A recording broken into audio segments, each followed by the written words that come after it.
All right, Herb Stratford, and uh, I'm with a couple things, Fox 11 and also Roadhouse Cinemas. So, hey, good morning. Nice to meet you, Good Daniela. morning. Good morning. How's the weather over there in Arizona?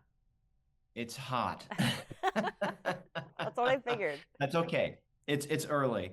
So I want to start by just, this is such the world of the accountant films is such a unique and interesting world to be a part of. And can you tell me how you got involved and how this role came to you?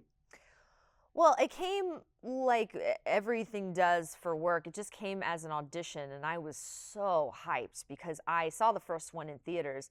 And also, it came after COVID and it came after we had our actors strike. So I was like, oh, please, God, let this happen. And I auditioned for it, and then it went away. And I told that, oh no, they passed. And I was like, man, I thought I really did something different there. Like I worked really hard on this audition. And then it turned into my agent called me at like 10 p.m. on a weeknight and was like, it's Gavin O'Connor and he just wants you and your auditions tomorrow and don't mess it up. And I was like, oh my God. So it all kind of happened very quickly. And again, it was like something that things kept revealing themselves to me. I thought this was like some cool cameo. I didn't know that the whole movie is centered around who this woman is.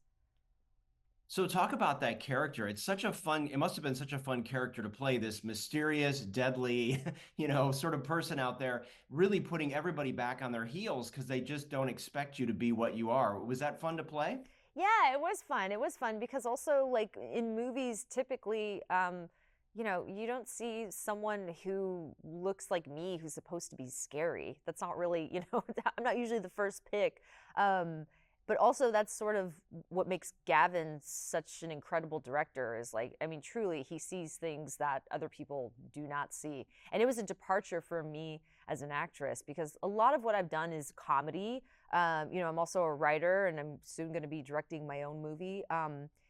But primarily comedy and lighthearted things. So it was different for me to portray a villain and like such a predatory one. And what I thought was so great too was to have that fight scene with Cynthia because you guys were able to sort of take a little of that bro energy away, Hmm. and basically have demonstrate that the two of you are just as deadly. So that was sort of a fun little piece to have, and I'm sure a lot of that stuff was stunt work. But how was working with Cynthia on that? Oh man, I love Cynthia. I don't know if you've been catching any hints of our press tour, but we're like literally always arm in arm, and I'm always gushing about her. She is such a lovely person to work with. Like, oh, she's the best. We also just became friends outside of the movie, which just makes work super fun because it just means that you're hanging out with your friend, your now friend. I can't speak volumes about her. She's so professional. She's easy to work with. Like, I love her. So it seems like this world, there's more stories to tell. Would you want to come back and have more time, sort of as part of that inner circle that is, Braxton and and Chris? I mean, the second film sets it up that way, don't it? It seems as though it's a big setup for who is this woman, and we're probably going to be seeing her again. And Bill Dubuque and Gavin, they're smart. They're smart guys. So I think they're laying the egg on purpose. Yeah. And I think also I'm sure when this was written, this was sort of written in a way of what we think the world might be like.